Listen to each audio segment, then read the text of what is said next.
I'm Barrie Cassidy. And I'm Tony Barrie. Welcome to Back to Back Barries, a podcast from Guardian Australia. Well, Budget Tuesday week, and we already know one initiative that won't be in it. There will be no increases to the taxes on gas exports. The government's position seems to be, if you weren't so naive, you wouldn't have called for it in the first place. And I'll explain what I mean by that a little later on. And something else that won't be in the budget, not this one anyway, is Angus Taylor's idea for increasing fuel reserves and bringing back refineries, which will mean an extra cent per litre to pay for it. And beyond that, Gina Rinehart has gifted Pauline Hanson a plane, and a couple of her associates threw in $500,000 each for good measure, all on the eve of the federal by-election in Farrer, now a week away. And I've just come back from Charles Sturt University in Albury, where I hosted a debate with 9 of the 12 candidates. And Tony, I want to set it up with a couple of highlights. The first I raised with about the Liberal Party's and the National Party's controversial decision to preference One Nation ahead of the strong independent candidate Michelle Milthorpe. The Liberal candidate is Reza Butkowski. There's a couple of references here to Brad. Brad is Brad Robertson, the National Party candidate. We're in a coalition. Obviously, Brad is our number 2. In terms of preferencing, it really was. It was just for ease of reference in terms of our how to vote card, and that's just the reality. What? Why do you prefer David Farley over Michelle Milthorpe? It's not a question of preferring anybody. At the end of the day, people are going to preference who they want to preference, and that's just the reality. But then you could have an open ticket. Why did you choose to direct preferences?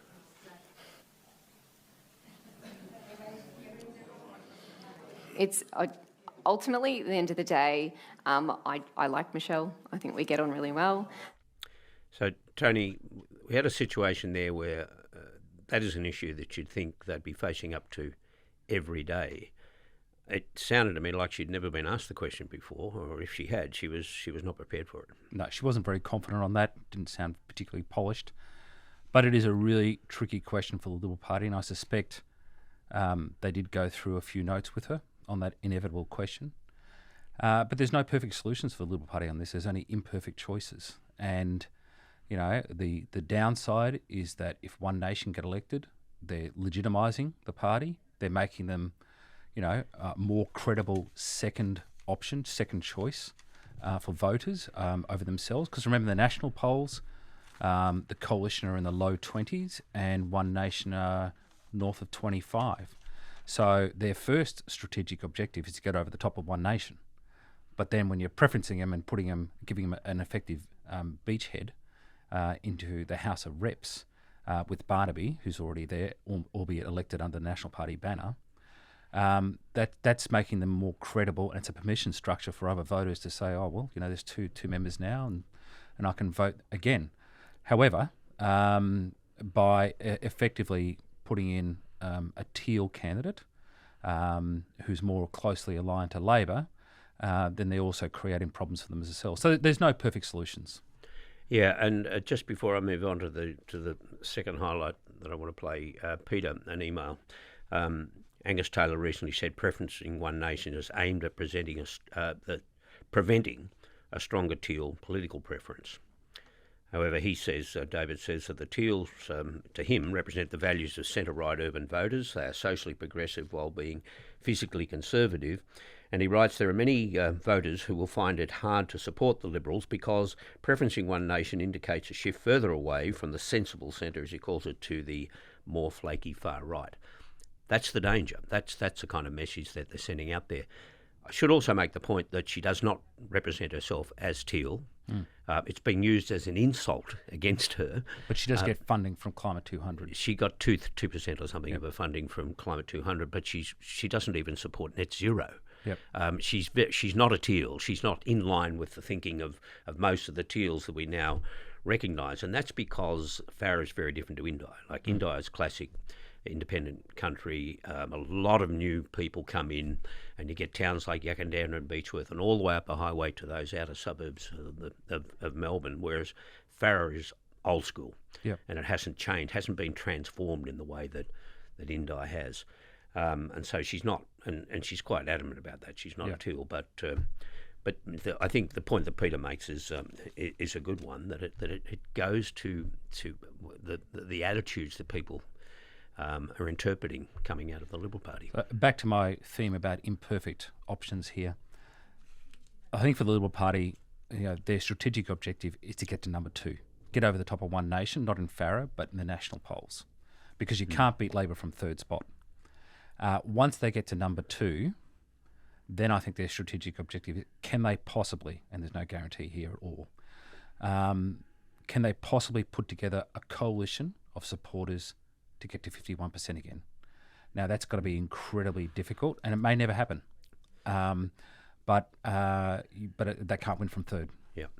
Now, then I went on to ask David Farley, the One Nation candidate, about a couple of things that were revealed during the week. And one was that he actually flirted with Labor about running for them 3 or 4 years ago.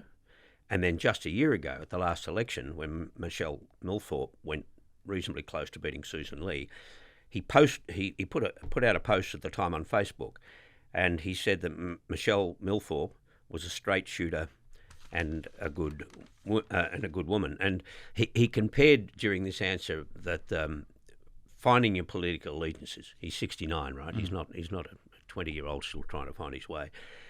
He compared that with working out in a gym where you just sort of try all the equipment. Here it is.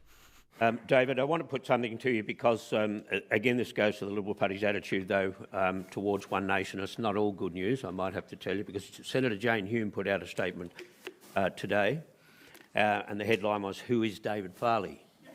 And Senator Hume says, 4 years ago, you wanted to be a Labor candidate. 1 year ago, at the last general election, you were endorsing the Teal candidate, that's Jane Hume's term, and the same candidates that you're now running against. And in between, you've made donations to both Labor and the Teals. What do you say to that? Well, I say to Jane Hume, it's 2026. Democracy doesn't live in a museum. It actually lives in a gymnasium. It's active. It's the environment that we live in is changing, and therefore where you place your energies of public service needs to be matched and aligned. If that's the case, you'd be pretty fit because you've just...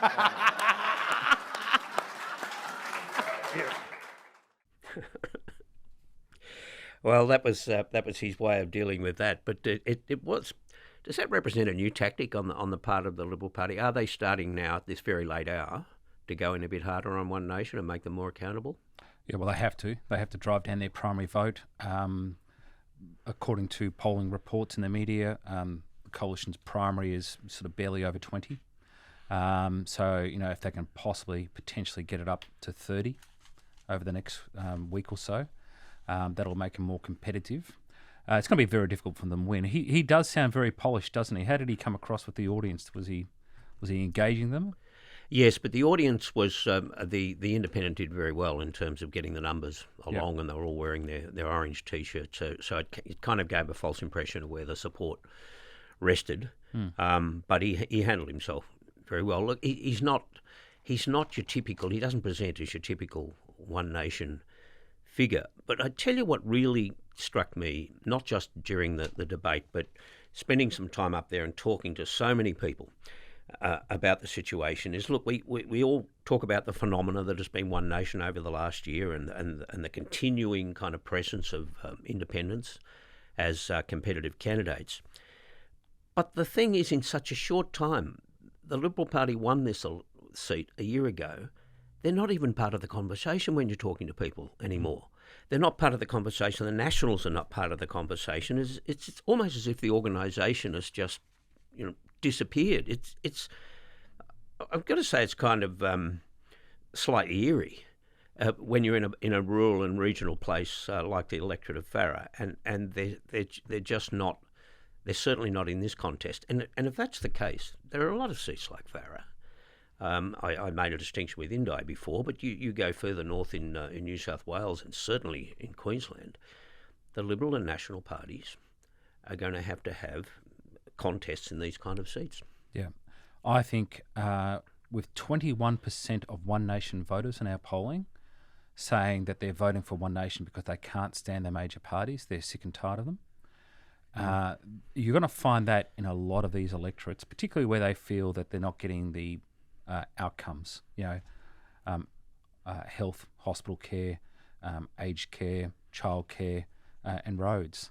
And so I think there's a lot of grievance in these areas, and they have been underfunded, I think, by a lot of governments in recent times.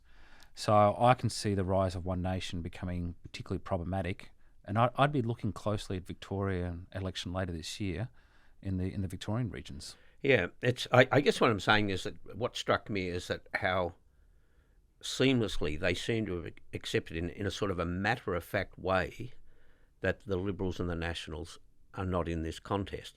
And I think because in the mindset of a lot of them and those who will support One Nation, they just want to give them all a kick in the bum. That's basically what it's about. Before we move on from this, I want to mention the Phantom of Farrer. There's a guy called Roger Woodward he's one of the 12 candidates. There hasn't been a single sighting that I could find from talking to people in the electorate since the campaign began. The Border Mail, the ABC up there, tell me that they've constantly tried to get into contact with this Roger Woodward. So if anybody has a sighting anywhere in the electorate from Wentworth to Albury, please email back-to-back-barries@theguardian.com. I'd be interested to know what he's up to. But I did check him out. He also stood in the seat of Barara at the federal election. So that's the kind of Hornsby Shire, Hawkesbury River area, and it's a little bit north of Farrer. A little bit north of Farrer, and I am told that he was once sighted at Wiseman's Ferry. If anybody's looking for him, that might be a starting point. But it was, he's it's a strange phenomena in the electorate. Angus Taylor's refinery plan now, and you know why he's doing it. Just for starters, the International Energy Agency, of which Australia is a member, has a technical requirement that that all of their countries hold stocks equal to 90 days, and we're about 30 days. Yeah. He wants to get up to 60. What do you make of that? Do you think it can fly? Yeah, I think the longer term, the self-sufficiency argument in Australia will hold. It's already starting to, ever since COVID, when there was disruptions to supply chains, particularly on medical supplies. Andrew Hastie tapped into that in 2019. He called for the 90-day fuel reserve in response to Bill Shorten making it part of his campaign pitch in 2019. ScoMo decided not to match that 90-day policy because it would have cost around 15-20 billion. And I think they decided to put it all into sports announcements. And it's one of those unfortunate things. It would have been, obviously wouldn't have been a solution to the problem we're in right now, but a 90-day reserve is a hell of a lot better than a 30-day reserve. Yeah, and it's not a pessimistic approach. It's probably a realistic one. It's based on the possibility or even probability that there'll be more situations like the Iran war. But I'm not sure about announcing a levy on petrol to pay for it. Yeah, that's the one. That's the one. When you're trying to position yourself as the lower tax party, which is clearly where they're going after their unsuccessful bid last time, where they became the higher taxing party. That creates a bit of a problem for them, I think. And, they've got to get their narrative straight. Because at the moment, the Liberal Party doesn't have an identity. And, of course, there are a few interesting policy announcements coming up in the budget. There's a lot of kite flying going on about potential new taxes. Yeah. So where the Liberal Party lands on that, it might even contradict this new sort of levy on petrol. Yeah, and the problem is that the last election they disastrously opposed a cut in income taxes, and now they're actually introducing what is effectively a new tax. You really don't have to deal with that one. We'll get to what we think will be in the budget in a moment, but what we now know won't be in the budget. There will be no increase on gas exports. Now, Anthony Albanese says that in the current climate, you don't want to upset these international oil companies, Japan, Korea, because that would have an impact on the reliability of our fuel. So that's kind of the geo-eco explanation around it. But what it means is you forego 20, 30 billion. I don't know. There's a lot of money involved in this, and the key to it is it's one of those taxes you can raise without a single Australian being impacted. They don't pay a cent, and you can get in all this money. So Anthony Albanese, though, has said this against public opinion. The Guardian Essential poll showed 57% of Australians support an increase. Only 12% are opposed, and I presume the other 31% haven't got a clue what we're talking about. But Yeah. so it's popular. Yeah, I think the challenge for Albanese is balancing those, security partner relationships that goes with that. But I think something more interesting interventions over the last week was Roger Cook, the Labor Premier of WA, who's very sensitive about WA commodity prices, came out strongly against it. It's one of those things that it wasn't particularly well reported. The other story that wasn't well reported, which I think feeds into the first point, is a iron ore mine opened up in the country of Guinea, and all the funding for the infrastructure, the extraction, exploration, getting it to the port, and then building the port infrastructure was paid for by China. So that's a big problem for WA. China's obviously going other places for their iron ore, will drive the prices down. And that's a real warning sign, not just to WA, but the Australian economy, that China are looking for cheaper commodities. And I think that was top of mind for Roger Cook, because I know some of the advocates for the gas tax, and as I said last week, I do believe it's not fit for purpose, the resource rent tax, and needs some change. But those advocates, they sort of said, well, we're not going to lose any business over this. Well, we don't know that. That's an assumption. And when China's looking for cheaper product, you can rest assured they're looking at other markets as well, because there's no shortage of commodities globally. Yeah. The trick is getting it to port and to market. Now that gained a bit of strength, that argument, because we're in the Iran war, and that probably shaped the thinking. And I'm just wondering whether, if it had not been for the Iran war, whether this was the time to strike on this. But I don't think we would have got that pushback. I don't think the government would have even asked these countries their opinion on this, but they did, because they happened to be there looking for more fuel supplies. So we became more conscious of it. And so if it wasn't for the Iran war, I think this would have been the time that the Iran war might have cost us another 20 or 30 billion. I was talking to someone this week who's very much in the defence space, international affairs, works in America quite a lot. And he sort of said, well, a lot of the sector that he deals with are saying, well, what does a win for Iran look like right now? And at the moment, a win is just massive economic disruptions globally. Yep. Where, and they're sort of saying, look, this could go on for years, because the longer they keep it blockaded, the rest of the economy globally suffers. And I presume some of the animosity towards America and Israel will build, which is a great win for Iran. So, as my friend said, he said, mate, if they sink one ship, it all locks down for years. And until Saudi Arabia can open up those pipelines or expand their capacity so they can avoid the straits, then we're looking at an indefinite thing, and the impact on the global market. So I think that's very much top of mind for Albanese, because nobody needs this. Look, I appreciate his thinking on it, but the Greens and One Nation united on this. They thought it was a good idea, David Pocock. But it's just if you're a Prime Minister, and you as a strategist, I'd be interested in how you deal with this when you're the Prime Minister and you're telling 57% of the people are disappointed about this. What do you say? How do you go to them and explain it? Well, you do the geopolitical, economic, babble. But then he goes on to say the public campaign in support of this has been dishonest. So he's kind of saying, well, you're gullible enough to swallow their crap, And his position, on the other hand, is sensible. Well, everybody else's, it's populist rhetoric. I just think you need to tread a bit more warily on a topic where there's so much public support, and not dismiss that public opinion, that overwhelming public opinion. Is just, it's just being naive. I agree with Albanese. I think the campaign has been hopeless. When you start a Senate committee and your lead witness is a social media influencer, you've already lost.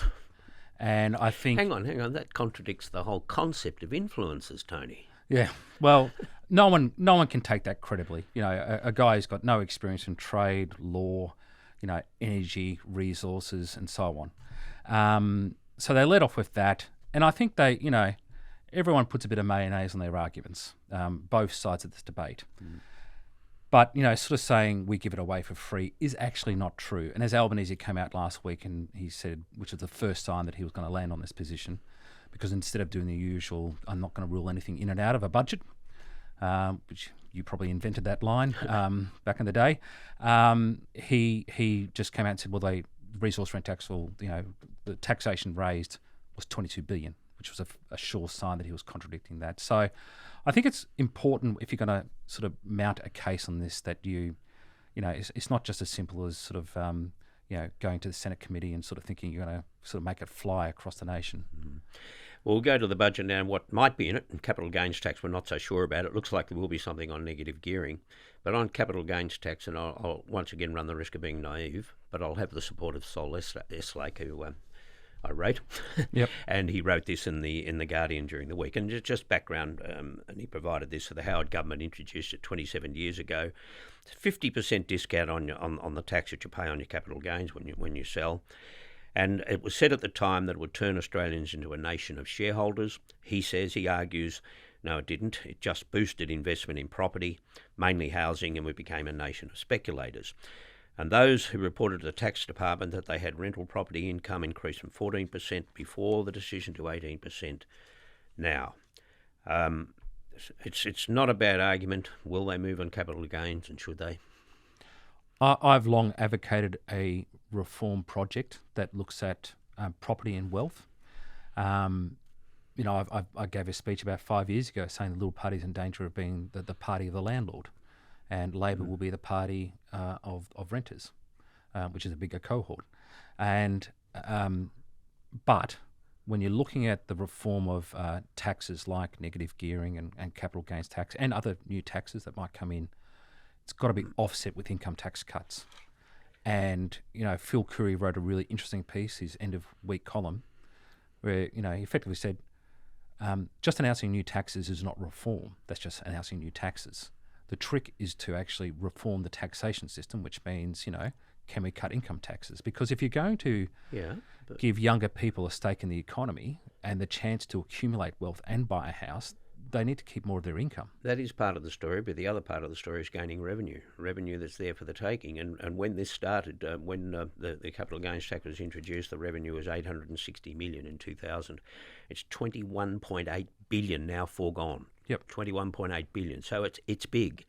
It's revenue raising, and that's an important part of it. The other argument that goes against it is that this increased investment activity actually increases the supply of rental housing, and that's good because more supply, cheaper rents. Well, no, against this, no.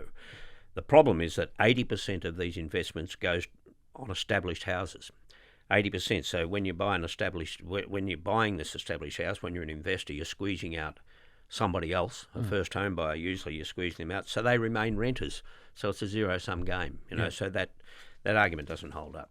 No, but you just have to give younger people more of their income. You can't just sort of hope that increasing taxes and other sections of the market is going to suddenly make housing more affordable.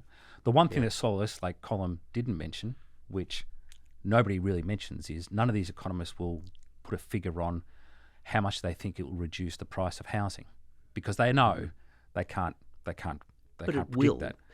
If you've got a rental property, an investment property, and suddenly negative gearing disappears, that's going to have an impact, and it might not any longer be a viable proposition. You'll sell, and so will a lot of other people, and more people will sell, the cheaper the houses. Yeah, but if you don't have 100,000, 150,000 deposit, then you can't buy it anyway. But and I'm not defending these taxes. I want to make that clear. But no one will put a figure to what it's going to actually reduce, and no one is suggesting it's going to be. I mean, the average house in Melbourne and Brisbane is just over $1 million, about 1,050,000 is the average. No one is suggesting they're suddenly going to become 800 or 700,000. Mm-hmm. In fact, most people, when you really push them, those people who are advocating, when you really push them and say, how much is this going to reduce housing? They're like, a few percent actually. Mm-hmm. Now, that's not a reason not to do it. But by selling it that way, you're going to upset a lot of voters when these changes are brought in, and it actually doesn't really change the house prices all that much. Mm. The people I have sympathy for are those who are paying mortgages in the property they own. They only own a single, one house, and they live in it, and they don't get the benefit of negative gearing. And they got hit again this week, of course, with they will next week, I should say. But when inflation went up this week, then it was virtually factored in there'll be another increase. And Greg Jericho, again in The Guardian, wrote about this week, and it's almost all as a result of the impact of the Iran war and on the cost of petrol. Worse to come, of course, as that starts to flow through the economy. But he said, how would an increase in interest rates have an impact on the price of petrol? If the problem is the price of petrol, how does an interest rate rise? Why are mortgage holders being punished? It's an interesting question. It might again go into that category of me being naive, along with Greg Jericho and Sol Eastlake and One Nation and the Greens and everybody else. But interesting question. Well, the market is predicting potentially 2 more interest rate rises this year. There's a lot more pain to come. Well, that'll teach mortgage holders for the increase in the price of petrol, won't it? Well, the real danger here is, at the GFC, the banks undertook that they wouldn't foreclose homes that had negative equity or people couldn't, because it was a liquidity problem at the end of the day. And it was a big problem, but it was liquidity. They're not going to offer that this time. So if you've got negative equity in your property and the housing market starts falling, or you have to reverse mortgage, or you've only got, say, 10-15% equity in your house, the banks will foreclose, and that's going to be real pain that we haven't seen for a few generations. Yeah, well, that's all pretty creepy, Tony. We have been there before, of course, with the recession in the late 80s. Yeah, I might have given you PTSD because you were there in the middle of it as Hawke's press sec. When you look back at that period, Hawke and Keating were incredibly brave. In 1987, the stock market crash, which was a precursor to the recession that was sort of felt globally, especially in Australia. Hawke wrote to Ronald Reagan asking him to reduce the budget deficit in the United States. Yeah, can you imagine doing that to Trump now? Holy moly. Hawke asked the Conciliation Arbitration Commission to defer the national wage case. He cut company tax from 49 to 39. And then when the recession started biting, he actually flattened the tax base more. He introduced the CGT. He introduced fringe benefits tax. But then he started cutting income tax, because when he inherited the economy from Fraser, income tax was at 60%, which is terrifying. And he started cutting it down to 50 sub 50. Because he recognised that, we had to flatten the tax base. He also called for cutting the tariffs, which I'm really interested in your recollections of that, because he cut it down to 5%, which was incredibly brave to do in that sort of economic environment. I mean, now any Prime Minister who ran that up the flagpole would kill it within an hour. They'd be running around, the press gallery, sort of running into, David Spears' office and Phil Currie and sort of, hitting the kill button. Yeah, see, you've got two different constituencies there, and both of them are going to be alarmed by that.